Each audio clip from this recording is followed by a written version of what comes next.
ॐ भूर्भुवः स्वः तत्सवितुर्वरेण्यं भर्गो देवस्य धीमहि धियो यो नः प्रचोदयात् ॐ शान्ति शान्ति शान्तिः. Namaste, my dear friends. I'm going to make this video on the very important topic, talks with Annamalai Swami.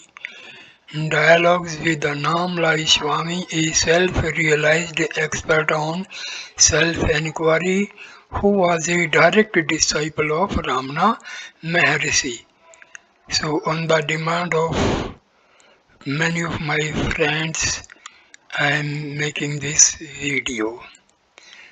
So, Annamalai Swami came to Bhagwan in 1928. After a brief spell working as Bhagwan's attendant, he received a new job from him, supervising all the building projects in the ashram between 1928 and 1938. Working directly under Bhagwan, he supervised the construction of the cowshed, the Veda Pathshala, the dining room, the storeroom, the old office block, now used as the book packing room, the dispensary, and the large revetment on the north side of the ashram. In 1938, an experience he had with Bhagwan changed the course of his life. Now, Annamalai Swami describes his experience with Bhagwan as follows. He says, I went to Bhagwan's bathroom to help him with his morning bath, Madhva Swami, and I gave him the usual oil bath and massage. When the bath was over, Madhva Swami asked a question. Bhagwan, the people who take ganja, lehyam, an Ayurvedic medicine whose principal ingredient is cannabis, experience some kind of ananda. What is the nature of this ananda? Is it the same ananda the scriptures speak of? Bhagwan replied, eating this ganja is a very bad habit. Then laughing loudly, he came over to me, that is to Annamalai Swami, hugged me and called out, Ananda. Ananda means bliss, bliss. This is how these ganja taking people behave. It was not a brief hug. Madhava Swami told me later that he held me tightly for about 2 minutes. After the first few seconds, completely lost all awareness of my body, means Annamalai Swami's body, and the world. Initially, there was a feeling of happiness and bliss, but this soon gave way to a state in which there were no feelings and no experience. This was a Shakti path. The Guru imparts his spiritual power to his disciple. So in Hindu Dharma, this type of activity is known as Shakti path. That means transfer of spiritual powers from the Guru to the disciple. The same thing was in case of Paramahamsa Ramakrishna imparted his spiritual powers to his disciples, especially Swami Vivekananda.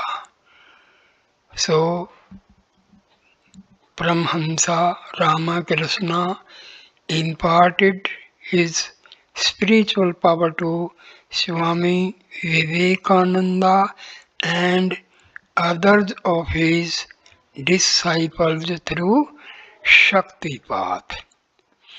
I did not lose consciousness. I just ceased to be aware of anything that was going on around me.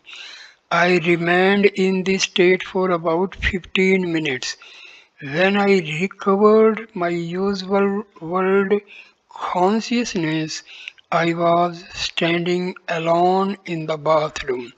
Madhava, Swami and Bhagwan had long since departed on break for breakfast.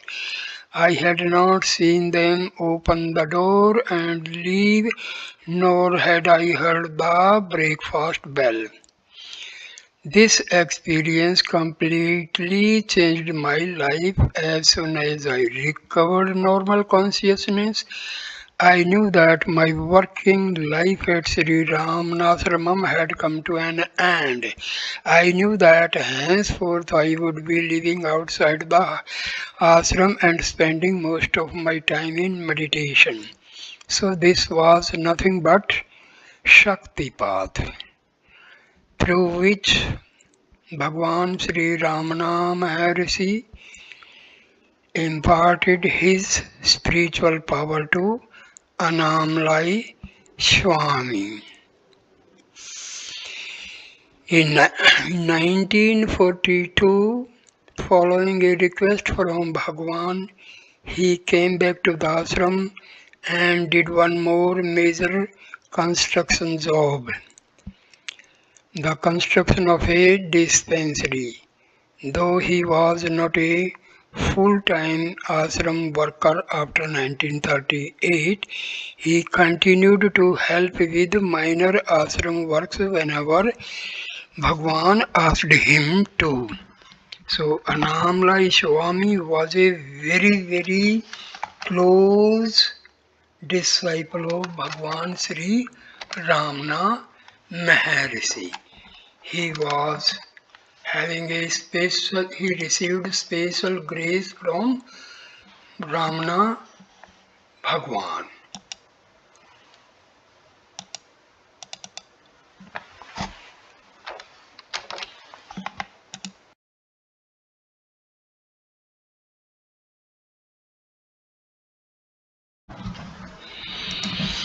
Bhagwan approved of his decision to leave, and within a few hours of having had the experience, Annamalai Swami had established himself in Palakotu, the Sadhu colony which adjoined the ashram. Bhagwan encouraged him to build a house there and even helped him by advising on its design and construction.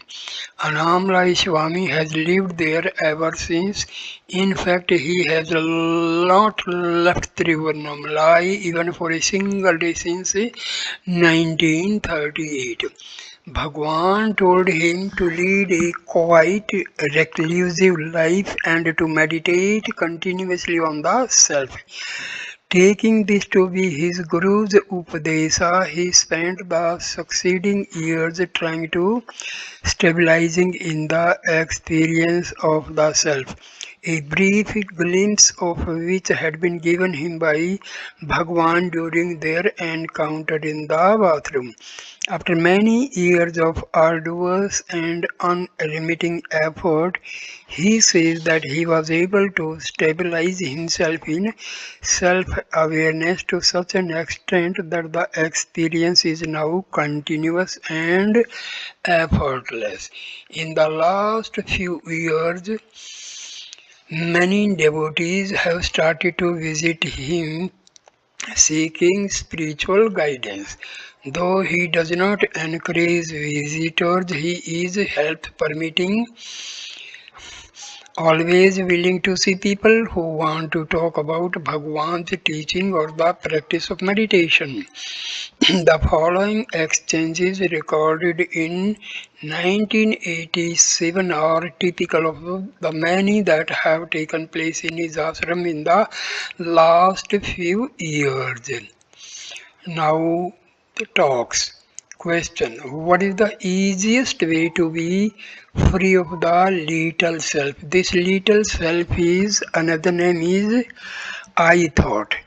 Another name is ego. Little self, I thought, ego, or identifying the self with the body. So this is the same. Annamalai Swami replies, stop identifying with it. If you can convince yourself this little self is not really me, it will just if disappear. That means if you seek the ego, it will disappear.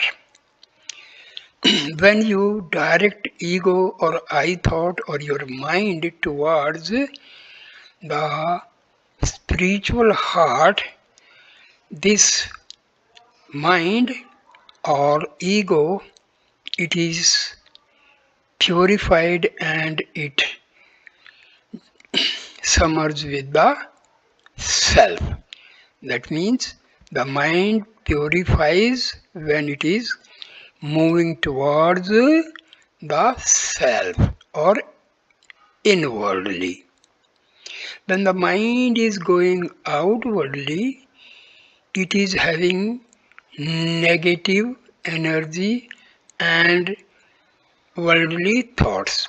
But when the mind or ego, they are diverted toward the self, they are purified and they have positive energy and they are the self.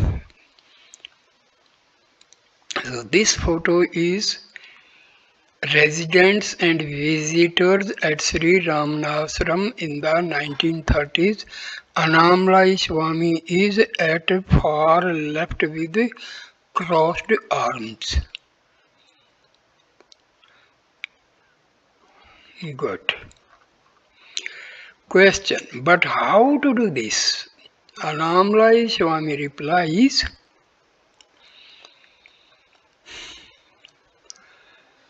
the little self is something which only appears to be real.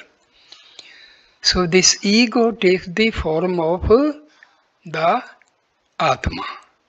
If you understand that it has no real existence, it will disappear, leaving behind it the experience of the real and only self. Understand that it has no real existence and it will stop troubling you. Consciousness is universal. There is no limitation or little self in it. It is only when we identify ourselves with and limit ourselves to the body and the mind that this false self is born. If through enquiry you go to the source of this little self, you find that it dissolves into nothingness. So, when we stop identifying ourselves with the body, this mind and this ego, already they are non-existent, but they are completely vanished from the scene. Question: but I am very accustomed to feel I am this little self. I cannot break this habit merely by thinking I am not this little self. Annamalai Swami replies, this little self will only give way to the real self if you meditate constantly. You cannot wish it away with a few stray thoughts. Try to remember the analogy of the rope, which looks like a snake in twilight. If you see the rope as a snake, the real nature of the rope is hidden from you. If you only see the rope, the snake is not there. Not only that, you know that there never was a snake there. When you have that clear and correct perception that the snake never at any time existed, the question of how to kill the snake disappears. Apply this analogy to the little self that you are worrying about. If you can understand that this little self never at any time had any existence outside your imagination, you will not be concerned about ways and means of getting rid of it. See how the wrong conception of snake in a rope, how it can be avoided by light. When there is light, we can see the rope directly and no snake. Same way, when we enlighten ourselves directly and realize the self, because self is luminous. So, in the light of the self, the mind and ego also vanish. This is Annamalai Swami with cow Lakshmi. So Annamalai Swami with Lakshmi on Arunachala. Question. It is all very clear, but I feel that I need some help. I'm not sure that I can generate this understanding by myself. Annamalai Swami, the desire for assistance is part of your problem. Don't make the mistake of imagining that there is some goal to be reached or attained. If you think like this, you will start looking for methods to practice and people to help you. This just perpetuates the problem you are trying to end. Instead, cultivate the strong awareness I am the self, I am that, I am Brahma, I am everything. You don't need any method to get rid of the wrong ideas you have about yourself. All you have to do is stop believing them. The best way to do this is to replace them with ideas which more accurately reflect the real state of affairs. If you think and meditate, I am the self, it will do you a lot more good than thinking I am the little self. How can I get rid of this little self? The self is always attained, it is always realized. It is not something that you have to seek, reach, or discover. Your vasanas and all the wrong ideas you have about yourself are blocking and hiding the experience of the real self. If you don't identify with the wrong ideas, your self nature will not be hidden from you. You said that you needed help. If your desire to gain a proper understanding of your real nature is intense enough, help will automatically come.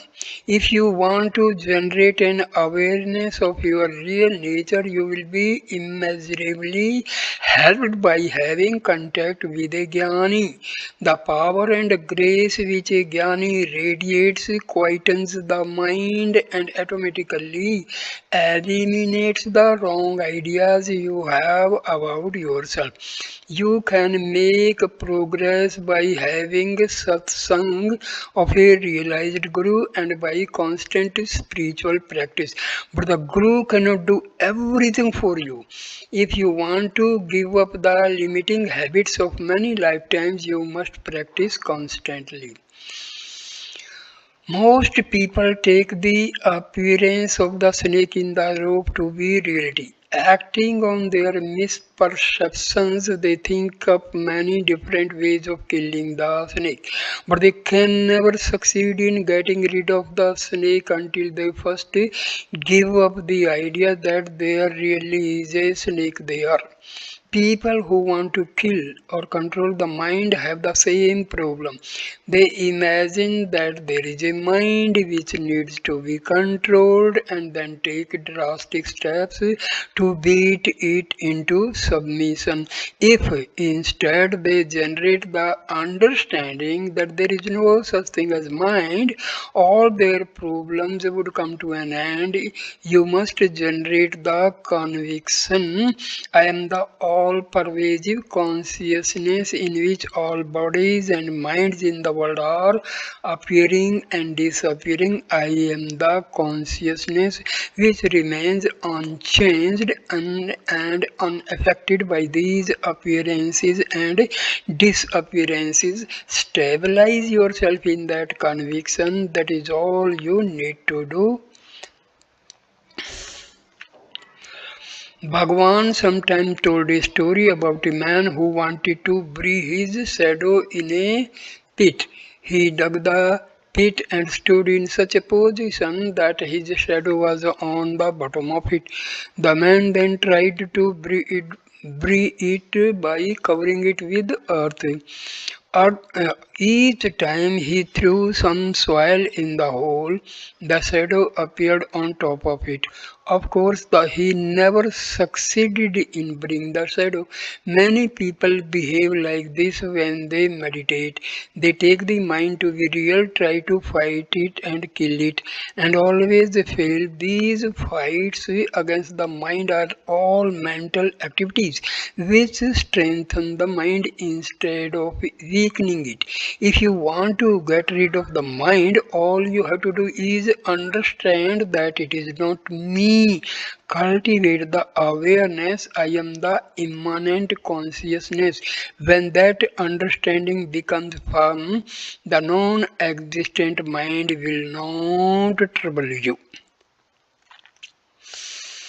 So, this is Annamalai Swami and Major Chadwick. Question: I don't think that repeating I am not the mind, I am consciousness will ever convince me that I am not the mind. It will just be another thought going on within the mind. If I could experience even for a moment what it is like to be without the mind, the conviction would automatically come.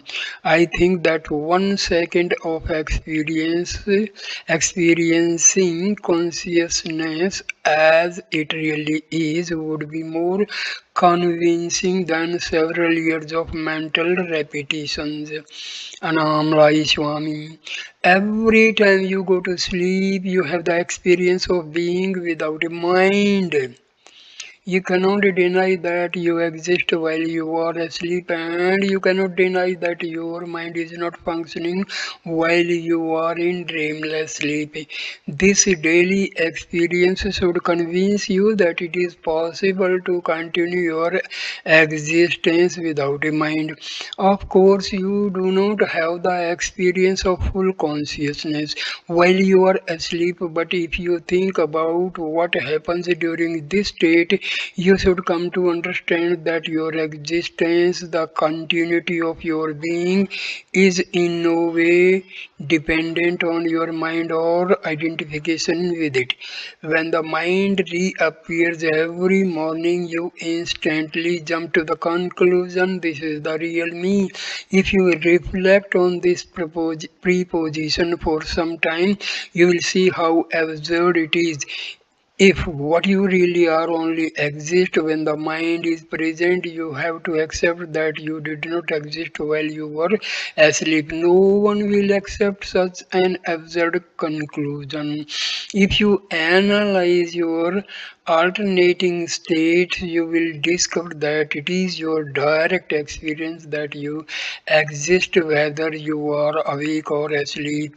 You will also discover that the mind only becomes active while you are waking or dreaming. From these simple daily experiences, it should be easy to understand that the mind is something that comes and goes. Your existence is not wiped out each time the mind ceases to function. I am not telling you some abstruse philosophical theory. I am telling you something that you can validate by direct experience in any 24-hour period of your life. Take these facts which can discover by direct experiencing them and investigate them a little more. When the mind appears every morning, don't jump to the usual conclusion. This is me. These thoughts are mine. Instead, watch these thoughts come and go without identifying with them in any way. If you can resist the impulse to claim each and every thought as your own, you will come to a startling conclusion. You will discover that you are the consciousness in which the thoughts appear and disappear. You will discover that this thing called mind only exists when thoughts are allowed to run free. Like the snake which appears in the rope, you will discover that the mind is only an illusion which appears through ignorance or misperception. You want some experience that will convince you that what I'm saying is true. You can have that experience if you give up your lifelong habit of inventing an I which claims all thoughts as mine. Be conscious of yourself as consciousness alone. Watch all the thoughts come and go. Come to the conclusion by direct experience that you are really consciousness itself, not its ephemeral contents. Clouds come and go in the sky, but the appearance and disappearance of the clouds don't affect the sky. Your real nature is like the sky, like space. Just remain like the sky and let thought clouds come and go. If you cultivate this attitude of indifference toward the mind, gradually you will detach yourself from it.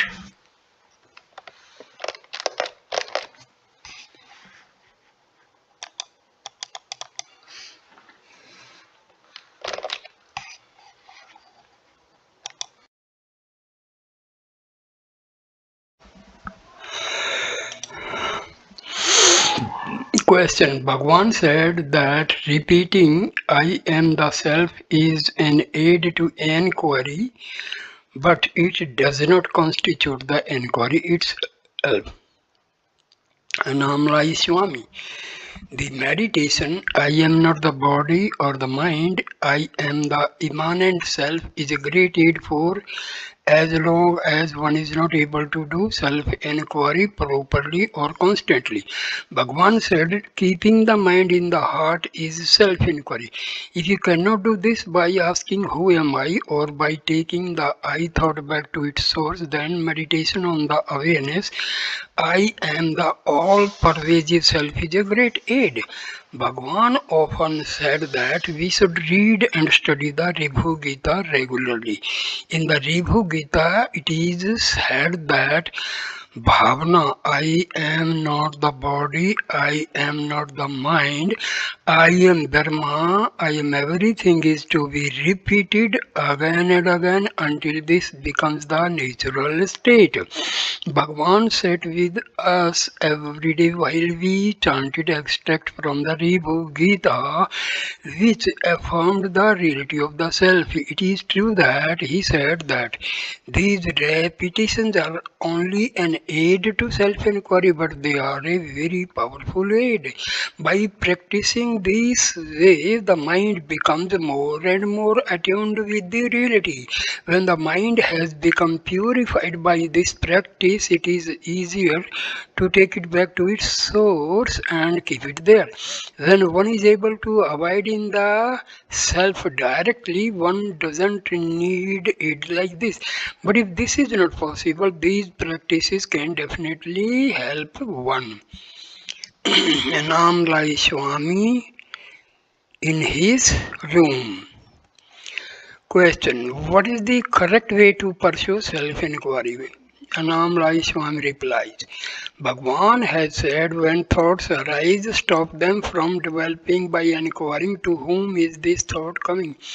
As soon as the thought appears, what does it matter if many thoughts keep coming up?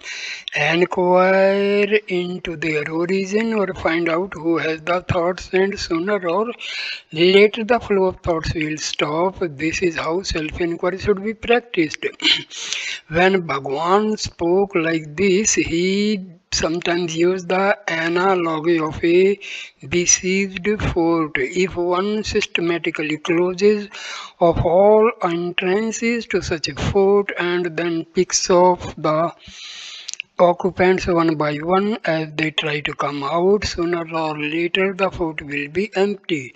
Bhagwan said that we should apply these same tactics to the mind. How to go about doing this? Seal off the entrances and exist to the mind by not reacting to rising thoughts or sense impressions. Don't let new ideas, judgments, like dislikes, etc. enter the mind, and don't let rising thoughts flourish and distract your attention.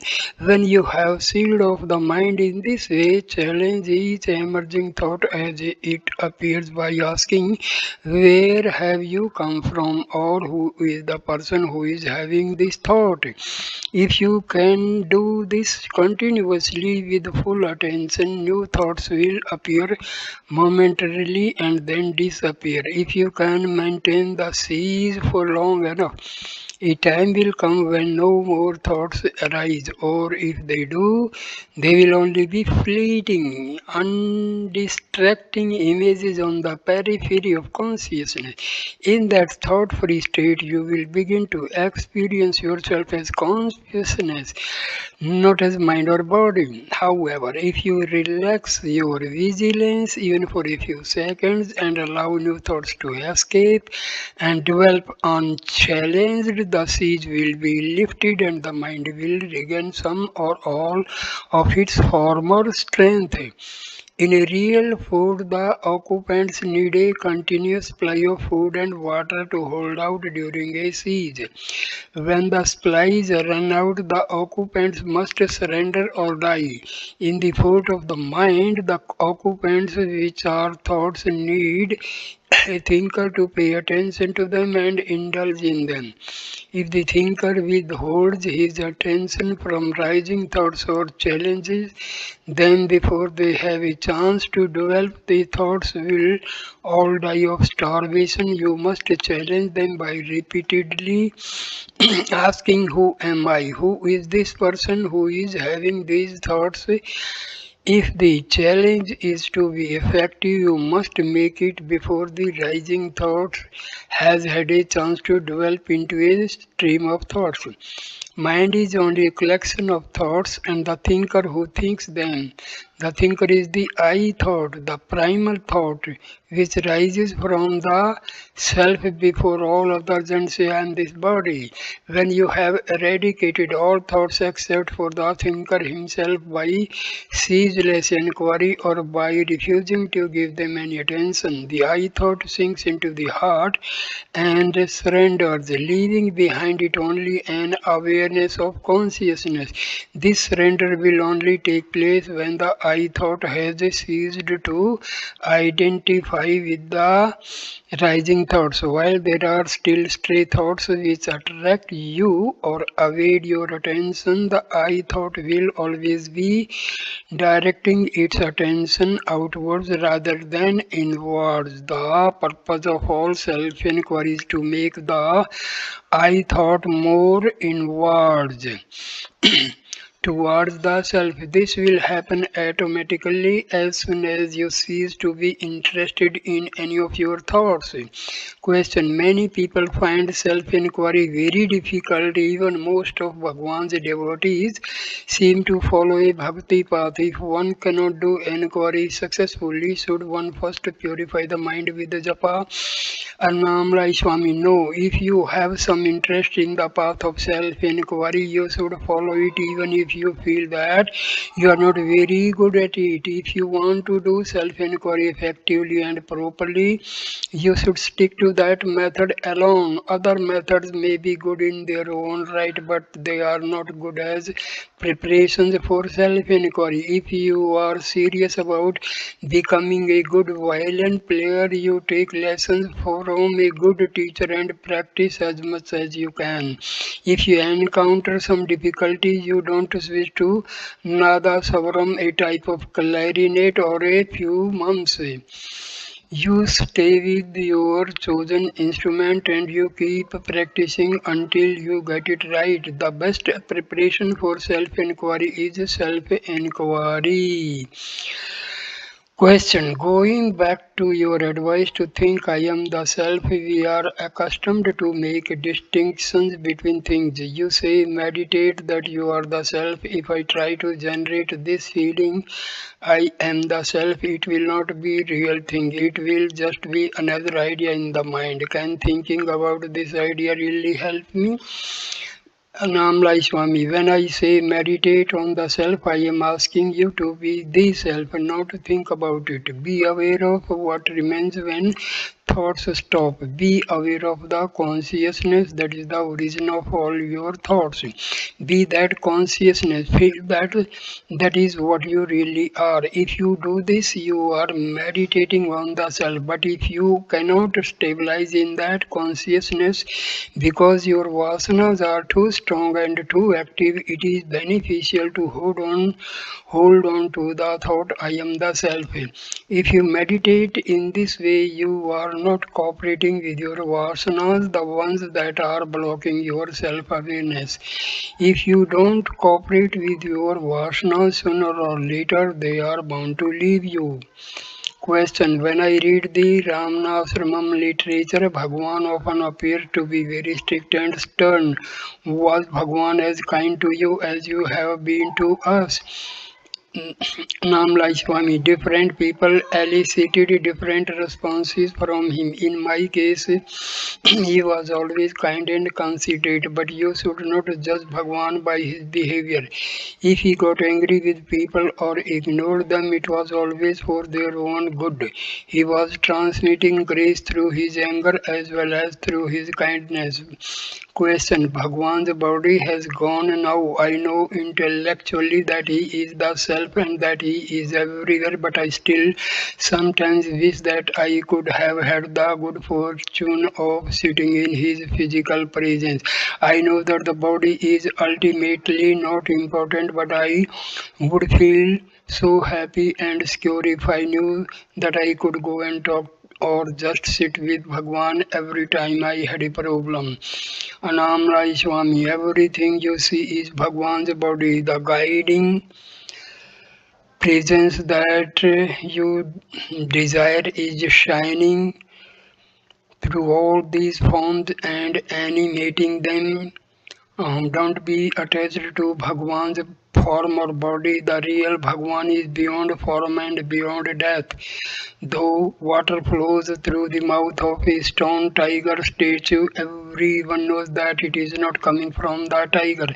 We all know that it is coming from the reservoir. Similarly, Bhagwan now speaks through everyone who knows and experiences him as he really is. Annamalai Swami with Bhagwan Ramana Maharshi.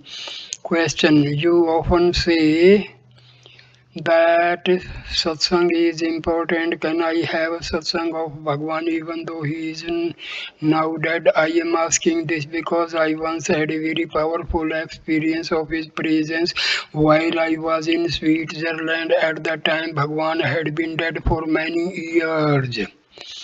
Annamalai Swami says Bhagavan is all at all times and in all places since he is the self and not any particular form.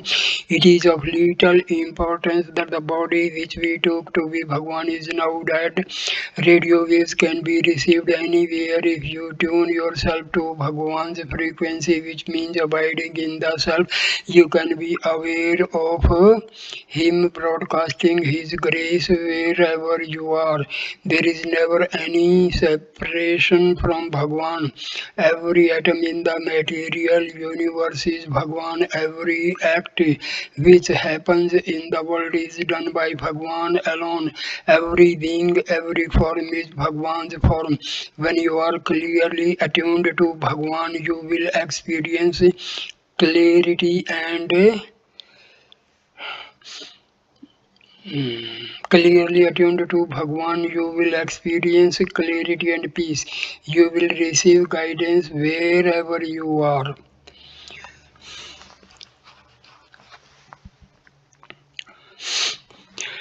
My dear friends, self-inquiry is not that difficult as many people feel that it is very difficult. It's very simple. Sit for meditation, close your eyes, jap for 10-15 minutes. This will calm your mind. Then visualize that you visualize and have positive affirmations that I am going inwardly towards the spiritual heart. I means here ego, mind, all vasanas, maya, everything. So mind and its all modifications, they are in the I. So I am going deeper, deeper, deeper and deeper, slowly, slowly, steadily, steadily, inwardly towards the spiritual heart. Now I am going to enter the spiritual heart. I am at the gate of spiritual heart. Now I have entered the spiritual heart. I see Bhagwan Sri Ramana Maharshi is present in the form of my real self, and I am now merged with the Atma, that is Bhagwan Ramana. So this way your mind, your vasanas, your ego, all maya will be submerged and almost vanishes from the scene. Now your mind is calm and quiet. You are feeling some sort of experiencing bliss. So now you can just inquire who am I for some time, then switch over to the feeling and imagination and visualization that I am Atma. I am Atma for some time. Then now you can visualize, imagine, and with positive affirmation that my Atma is merging with Brahma, merging with Brahma. Then, after some time, you have a positive affirmation, visualization, imagination that I am entering the superconscious state, Sahaja Samadhi, Sahaja Samadhi, Sahaja Samadhi. You will feel completely full of bliss. You will be experiencing a bliss, a great bliss, and you will, after few days or months, you will be attuned to this type of self inquiry, and a day will come that you will be that, or you can say that self-inquiry will be a very, very natural and innate play of meditation. So, my dear friends, now I end this video here. This is a very special video. Please share it with your friends, children, and to all you know them. And so like, comment and share this video and subscribe the channel. Thanks a lot. I will carry on giving the most important videos in future also. Thank you my dear friends. Namaskar. Namaskar.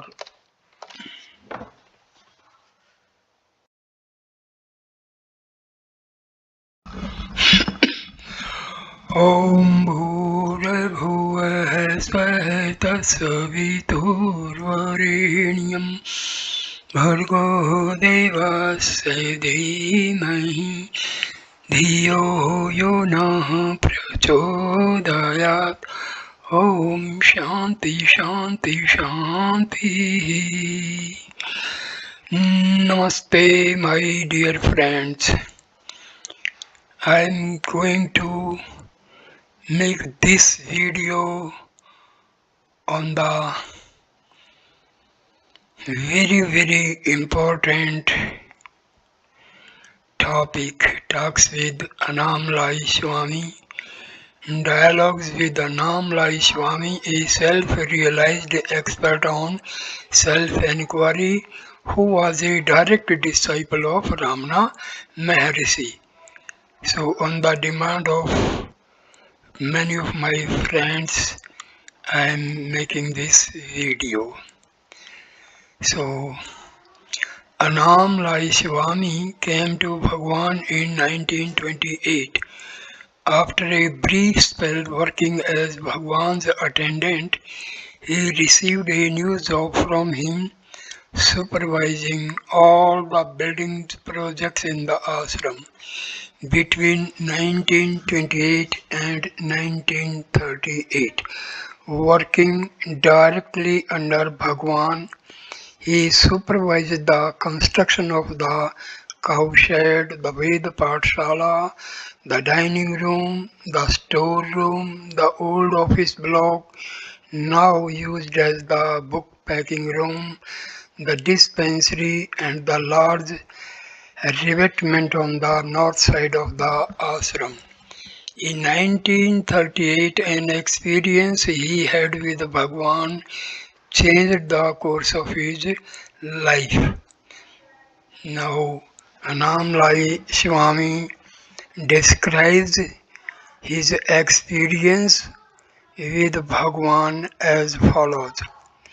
He says, I went to Bhagwan's bathroom to help him with his morning bath, Madhva Swami, and I gave him the usual oil bath and massage.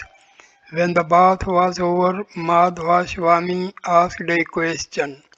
Bhagwan, the people who take ganja, lehyam, an Ayurvedic medicine whose principal ingredient is cannabis, experience some kind of ananda. What is the nature of this ananda?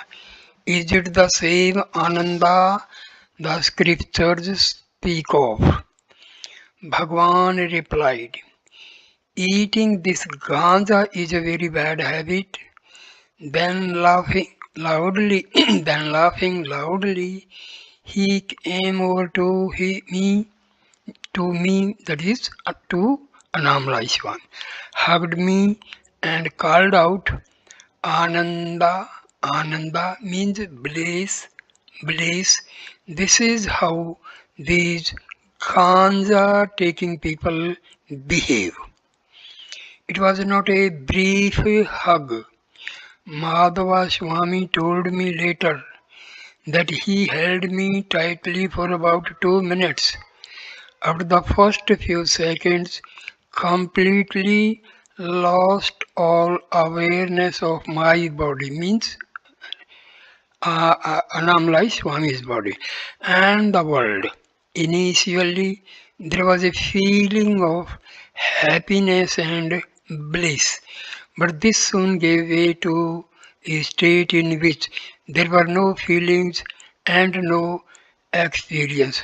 This was a Shakti path.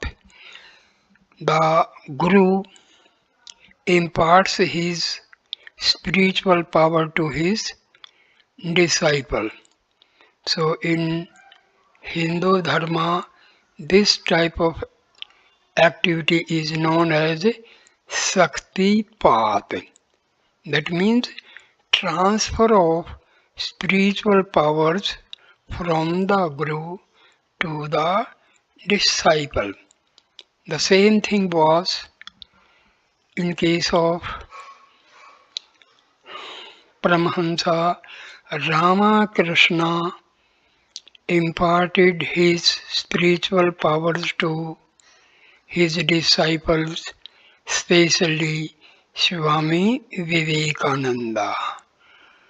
So, Paramahansa Ramakrishna imparted his spiritual power to Swami Vivekananda and others of his disciples through Shakti path. I did not lose consciousness. I just ceased to be aware of anything that was going on around me. I remained in this state for about 15 minutes. When I recovered my usual world consciousness, I was standing alone in the bathroom. Madhava, Swami and Bhagwan had long since departed on break for breakfast. I had not seen them open the door and leave, nor had I heard the breakfast bell. This experience completely changed my life. As soon as I recovered normal consciousness, I knew that my working life at Sri Ramanashramam had come to an end. I knew that henceforth I would be living outside the ashram and spending most of my time in meditation. So this was nothing but Shakti path, through which Bhagwan Sri Ramana Maharshi imparted his spiritual power to Annamalai Swami. In 1942, following a request from Bhagwan, he came back to the ashram and did one more major construction job, the construction of a dispensary. Though he was not a full-time ashram worker after 1938, he continued to help with minor ashram works whenever Bhagwan asked him to. So Annamalai Swami was a very close disciple of Bhagwan Sri Ramana Maharshi. He received special grace from Ramana Bhagwan.